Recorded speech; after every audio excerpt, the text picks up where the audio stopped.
teach them the skills needed to improve the quality of their relationships. This is the Couples Academy Show. Well, welcome everyone to the Couples Academy Show. My name is Hasani and Danielle. Danielle, my wife. That was good. She's back. That is. Does she look different? Does she sound different? Hey everybody, how's everyone doing? Welcome to the Couples Academy Show. We're here like we used to do in the beginning, coming to you every single day to talk about love, life, and relationships. This is the place where people hang out from all over the world, and we want to know who you are and where you are so that we can represent who you are. Like that? Yeah, I'm a poet and didn't know it. Guys, we're starting a new series. I'm excited about it. We're talking about narcissism, narcissistic personality disorder, all these things. We've been using these terms for so long, but we're going to break it down in a comprehensive way so that you know what it is, how to identify it, to know if you're in that type of relationship and what to do about it. But we're excited because this is your weekend. You've been busy for a while. I have been really busy, and not just with work, but with children and family and all these things. And so it's been a phenomenal season of getting the kids back acclimated to school and being able to just be there and support with all the amazing and wonderful things that they're doing.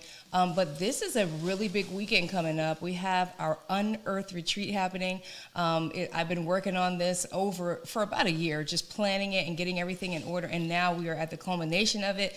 These ladies are so excited and so deserving, Hasani. They've almost, I'm going to say 97% of them went through the Unearthed program in some shape or form, whether they did a private one-on-one intensive, Unearthed intensive, or whether they actually went all the way through the 12 weeks of Unearthed. And so they are excited to gather, to see each other, to wrap their arms around each other. We have a group, a Marco Polo group that we have where we are talking and connecting and getting to know each other.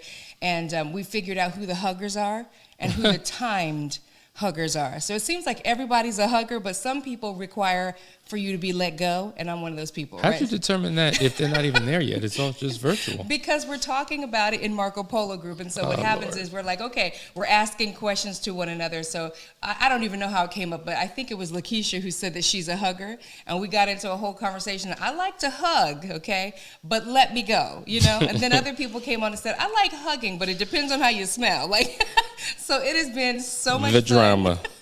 It has been so much fun getting to know these ladies, and I know that it's going to be a phenomenal weekend. So listen, soliciting your prayers, because I believe that there's going to be a breakthrough this coming weekend.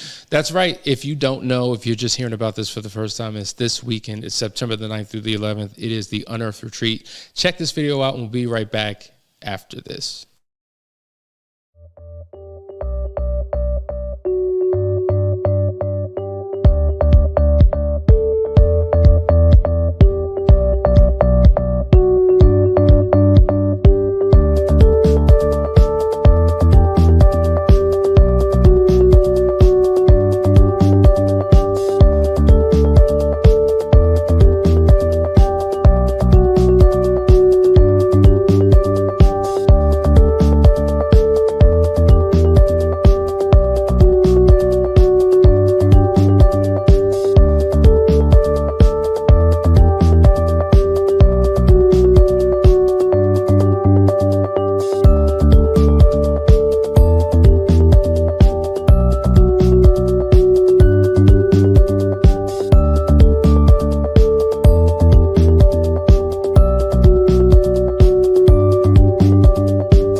Yes, ladies, and listen, Hasani had to throw that up there to show y'all what's going on, but I want you to know it's not too late. These retreats are going to happen twice a year. So if you are in the Unearthed program, because some ladies are still in the program and are like, oh, shoot, I really wish I had decided to go. I already told them, though. I warned them in advance. I said, don't miss this. You're going to wish that you went. But we're doing these twice a year. And also, if you don't know about the Unearthed program, please reach out to us. The Unearthed program is a 12-week program where we do a deep dive on helping you discover the path back to you. Okay, and so what we do inside that program to ensure that that happens, you will not believe the transformation that is possible for you when you trust the process for 12 weeks. And I know that that sounds like 12 weeks, that's it? Yeah, transformation can happen in 12 weeks. And the big deal is giving ourselves that time. We really do struggle to actually commit to 12 weeks, but those that do see a significant change. So I'm so happy to be back with you guys today. I want to acknowledge some people who I haven't seen in a long time, like Shalise Oliver, good morning from Jersey. JG's with us. Sabrina Owensby is all the way from Indianapolis, is with us. Denise Smith, hey girl, how you doing? Good, thank you. She said, welcome back, Danielle. Michelle is with us. Good morning. Anna is all the way from Kenya. Okay, Camila's with us from Charlotte. Sandy is with us from Maryland. And Patricia is with us, and I can't see from where. Looks like New Orleans. So welcome everybody. Thank you for joining us today. All right, guys, we're talking about narcissism. Let's get into the conversation. We've heard the term before. I think people throw that term around so loosely, like they do friend. Oh, that's my friend. Really? Is that really your friend? Is that person really a narcissist? And I think it's important to realize that there are many personalities out there, and I think all probably experience narcissistic characteristics and traits, but it doesn't necessarily mean that you are a narcissist. When we talk about narcissistic personality disorder, it is a mental condition.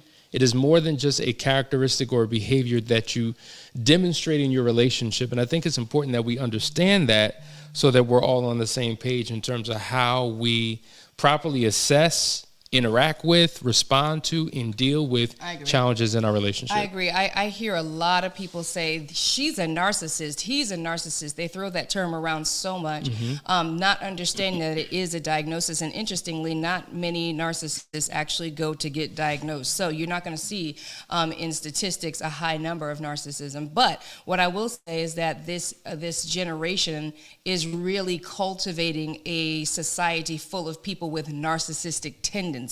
I mean, if you think about it, I mean, having this personality where you have low sensitivity, it's about you. You have this special feeling that you are more significant than others. I may have said this already, but struggling to empathize with people is huge. This need to be praised and admired, and then also at the same time, a need to tear you down and minimize you because, of course, you can't be on the same page as them. So there's a lot of these tendencies going around in our human culture, and I believe social media has a lot to do with it because look at us all day long. Look at me, look at me, look at me. And most of it is a farce in the first place. One of the questions that people often ask is, are people born narcissists or do they develop narcissistic personality traits over time? Yeah. Many have said it could be a combination of the two. I think it's a combo of nature and nurture. Okay. I mean, because at the end of the day, all personality styles are shaped definitely by the nature and nurture, and there's a third, nature, nurture, and your environment. Yeah. It's another N you can use. But at the end of the day, it is a mental... Environment. No, it wasn't that one. But that works. Hey. But at the end of the day, guys, I mean, if you have a mental disorder, that takes you into being categorized as a narcissist. But those tendencies, oh, absolutely, you could pick those up depending on how you were raised. And sometimes you'll see out there people will claim narcissistic personality as a badge of honor because they are high achievers. So I'm narcissistic, and I'm a high achiever, and I don't deal with this and that and the third. And so it's like now a badge of honor. Those people aren't typically narcissists. They just are kind of high sedity and a little full of themselves and are pricks, pretty much. But if you are a narcissist for real, you have been diagnosed by a doctor. It's interesting. To your point, there are some people who do wear that as a badge of honor and they've never been diagnosed. But then you have other people who hate that term and would never want to be considered a narcissist. It's almost like a person admitting that they're an addict. Like, I'm an addict. Like, most people would try to deny these realities because the term is so loaded. So we want to take the time to kind of unpack what it is. Someone often asked, I remember hearing, can a narcissist be a good partner? And I think on paper, when you talk about the difference between marriage and relationship, like on paper, money in the bank, successful, achievements, on paper, it looks like this could be the perfect person to wed and partner with in life. But in reality, when dealing with the intimate affairs of life, it can be very difficult and very challenging dealing with a narcissist. Yeah, imagine having a relationship with somebody who just cannot identify with you or feel you. Like if I have an emotional breakdown and you just are sterile and stale about it, or just don't care about it. So not being able to connect with a person that you're in. Yeah, you might have all the pleasures of life and have this semblance of success, but what's going on inside the relationship? Absolutely. So listen, guys, we're going to get into a great conversation. Stay tuned. There are so many characteristics. We're probably going to stretch this out over a little bit, but stay with us. Grab your pad, grab your pen, get ready to take some notes. Be right back.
Welcome back, everybody. You are watching the Couples Academy show, and we're going to talk about what are some of the signs that you are in a narcissistic relationship, because I think it's such a powerful topic for us to discuss, because people are just throwing the term around. Narcissist this, narcissist that. Let's understand what it is, okay? So let's jump into the first one, and that is that they seem entitled. And I mentioned this a little bit earlier. I know y'all see these glasses. This is some foolishness, okay? Y'all need to pray for my healing, and I need this to see. But it says that they seem to act as if they are owed something by everyone, a sense of entitlement, like they are special, they deserve special attention and special care.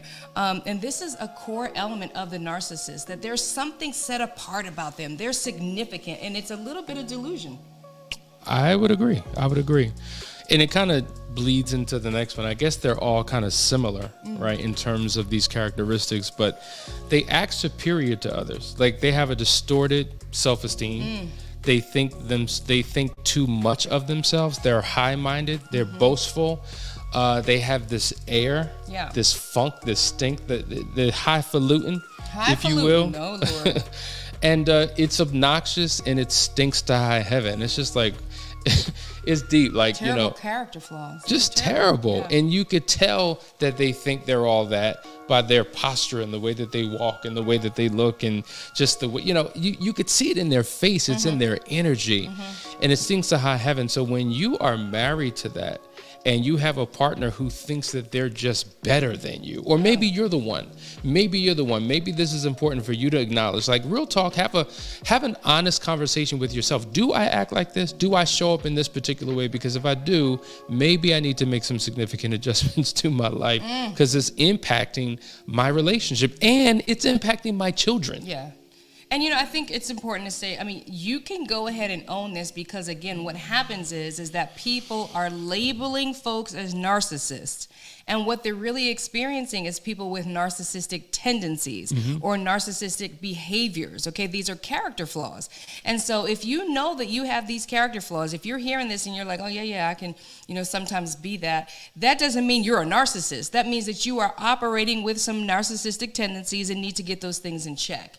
So let's go to the next one here. It says, they're not empathetic to your needs. And so the lack of empathy is a big one, okay? Imagine that, where they often are not moved by the sensitive words of others. That's a big deal, because when you come to someone with a narcissistic personality disorder or narcissistic tendencies, with your feelings and your emotions, most times you experience the stone wall. They are not moved by it. They are cold and callous. They straight up don't feel it, don't want to feel it, and you feel unheard, minimized, and diminished. Yeah. And so, this is something that you can become aware of right in the midst of it if you're operating in that way. But unfortunately, those who are diagnosed with a narcissistic personality disorder, oftentimes they say that this is a mental issue. They actually are numb and don't have these feelings. They're not even in there. Wow. So big difference between narcissistic traits and someone who's an actual narcissist. Yeah. Here's another one, guys. They think that people are jealous of them. Now, think about this in the context of a relationship, right? So, I come home from work and I'm talking to Danielle. Not only do I think others are jealous of me, right? They're jealous of my success and my accomplishments and my achievements at work. And I don't know why these people don't like me. You know what I'm saying? Every time I get praised and celebrated for what I do, I see the faces. The car I drive, when I pull up, I see how people are jealous and envious. The food that I eat, they eat in fast food. I'm eating steak and caviar. I see how they look at me. Like, I have this interpretation that other people are jealous of me and want what I have. But then that can also stem into a relationship where, couples oftentimes, raise your hand. I can't see you, but raise your hand if you're in a relationship where you and your partner are always one-upping each other. Oh, gosh. Right? You're right. So we talk about the importance of being a power couple, but there's power struggles in your relationship, and you have to one up. So if your spouse got a degree, you got to get a degree too. Or maybe you have to get more advanced degree. Your spouse gets a car. Guess what? You get in your car too. Your spouse gets a new outfit. You got to get one too. You always have to be in a position where you're better, because somehow in your own mind, your own interpretation, they want what you got. They trying to be as good as you, and you can't allow that to happen. And that becomes this back and forth power struggle, tug of war that exists in relationships, and it's just not healthy. Wow. If that's you guys, go in there and just drop something in the chat and say, yes, that's me, or I experienced that. Let us know how you're feeling and if you're resonating with what's being said. The next one here is they are manipulative. And, this is an interesting one, because in the same vein of them not having empathy and not being able to connect or feel you, you'll find that somebody with narcissistic personality tendencies will flip the script on you when it is beneficial to them. And so they can manipulate you. They can show the care that you need. They know what it is that you need the whole time, because they're withholding it from you intentionally, right? And it is a form of, they will have you thinking that you are going crazy making, telling you something that that you said or you didn't say, or manipulating what you said and spinning it around, gaslighting you. And so they have this way of manipulating you to question yourself, question your sanity, and self-blame. It's an interesting thing that these narcissists have this ability to do, because, they can trick you into thinking, oh, maybe he or she really does care about me. Maybe it's me. Maybe I'm confused. Maybe I'm too needy. Maybe I am asking too much. And next thing you know, you're questioning yourself. Absolutely. I tell you, Many of you in the chat are responding. I could see that it's resonating with you because many of you have questioned, am I a narcissist or am I with a narcissist? Or do I have narcissistic tendencies? Yeah, without a shadow of a doubt. That's a good one. But I think that all personalities probably could grab a hold of one of these. That's true. We operate in this particular way. So thank God if you're not diagnosed, it means that there's still work that you can do to become the best version of yourself. You don't have to live and sit in this if you don't have that diagnosis. But let's go to another one, because this is a tricky one, right? They have to be admired. Now, we know that one of the love languages is words of affirmation. We know that one of the emotional needs is admiration, to be admired and honored. But there's a healthy dose of that, and then there's a very unhealthy dose of that. When you constantly have to be validated, constantly have to be recognized, constantly have to be acknowledged, everybody's got to praise you, honor you, it could speak to a deficit that exists within. So you're not finding fulfillment within yourself. You have to find it from other people, and that can be exhausting. That everything you do, I have to have a comment, or I've got to praise. I've got to, like, that's insane. It makes me think of just think about Coming to America, right? The first one, the good one, the funny one, right? The original one. How when the prince would walk in, how there would be these people putting flowers down, and people praising him, and they're bowing, and I mean that's good, I guess, if you're royal, right? I guess that's good for a show. But if that is the normal posture that you want other people to have of you, to praise you, to honor you, and oh, how great thou art, that's problematic. Mm-hmm. That is problematic. And the scripture talks about how pride comes before a fall. And so how it's good to humble yourself, right? It's good to have a lowly position, not position in terms of career and things of that nature, but in terms of posture, humility. Yes. You know, if you are a humble person, I mean, you can accept a compliment, but not be thriving and feeding on a compliment. You know, it didn't feed your soul. It didn't certify for you the beliefs that you have for yourself, you know, and sometimes, you know, it could get to the extreme, and it's obvious to see too. Sometimes it's really, that person doesn't realize how obvious that need is upon them, and people kind of just, you know, accommodate the need just to get through it, but it's very visible. But what's interesting about this, you can see a narcissist in the making. Think about how sometimes parents and family really go, you know, how they deal with their children. Oh gosh, yes. Right? We've seen that. Mm-hmm. We've seen examples of that. Like, they're constantly praising, oh my God, like they do anything. Oh my God. And they're the center of attention. And so they grow up believing that the world revolves around me. It's about me, myself, and I. All I need to do is this to get praise and to get what I want. And if that becomes the conditioning, they grow up with this mentality that it's about me, myself, and I. So love looks like, what are you going to do for me, not what I do for you. Not that praise is wrong, of course, but it's just the imbalance, you know, that there's no balance to it, that the kid can't do any wrong, and they're overpraised and they're over specialized. And so when they don't get that in their adult lives, because they've never been told, hey, that was just average, let's do better.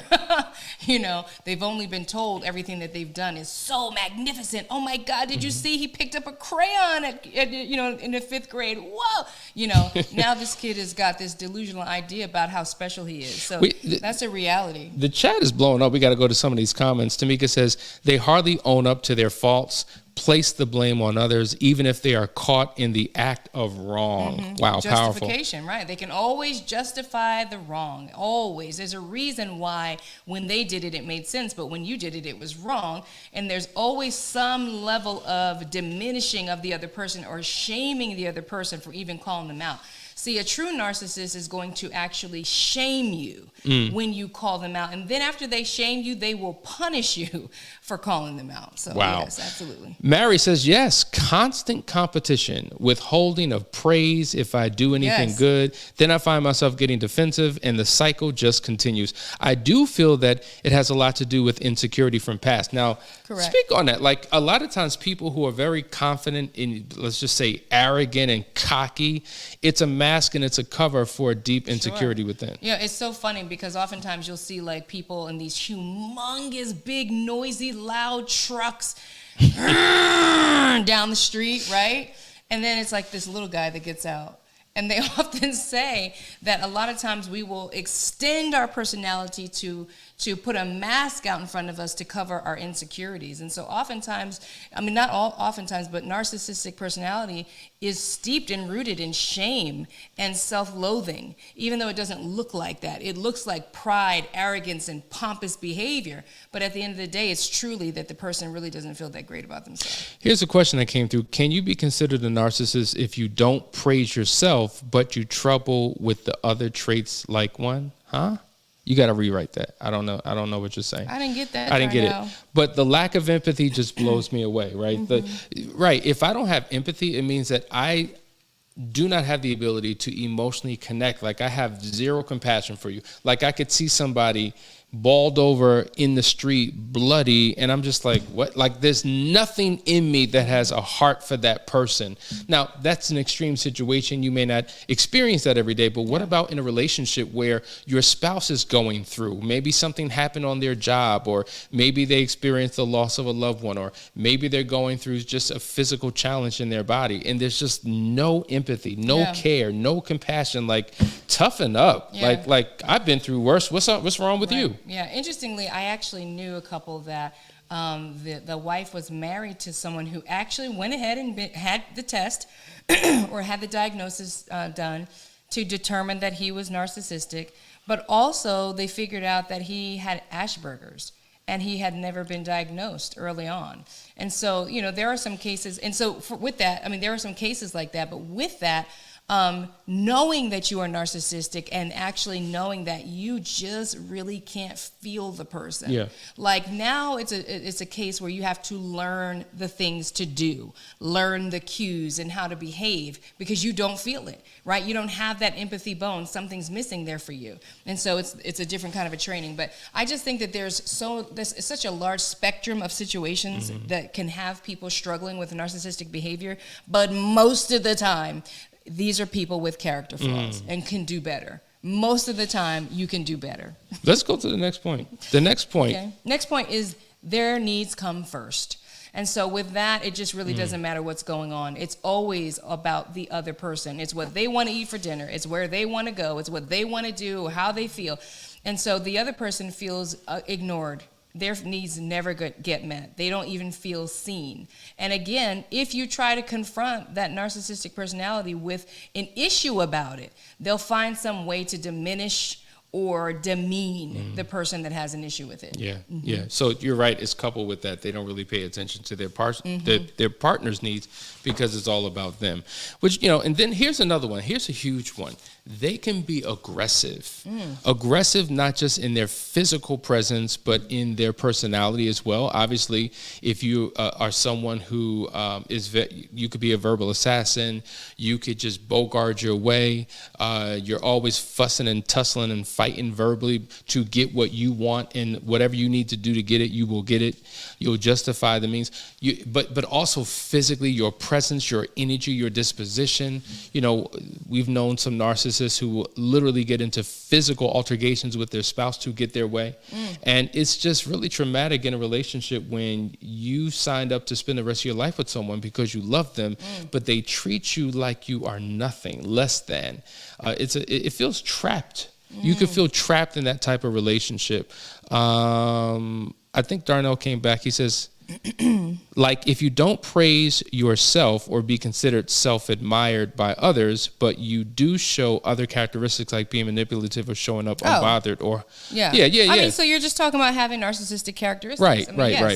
I mean, there's a whole spectrum of behaviors that we can have. So maybe you're not comfortable, showboating, right? But you can manipulate, and you maybe don't have a problem with diminishing your partner. So all these characteristics fall in line with it. That's actually a very good question, and it takes us into tomorrow's show because we're going to talk about the 4 different types of narcissists, and I think that's an excellent point. Like, for instance, if we deal with personalities, right? I'm a 3, right, in terms of Enneagram, but you have different subsets. So I am a self-preserving 3, but then there's a social 3, and then there's the sexual 3. We're all 3s, but we show up differently. We have different personality traits that we lean into. So likewise with a narcissist, just because you don't show up in one area doesn't mean that you're not a narcissist or you don't have narcissistic behaviors, because there's other behaviors as well. So I think that's a great conversation and transition into tomorrow's conversation. But I hope you got something out of today. You're watching the Couples Academy show. Guys, we love you. Stay tuned. There's more to come. We will see you in the AM. Take care.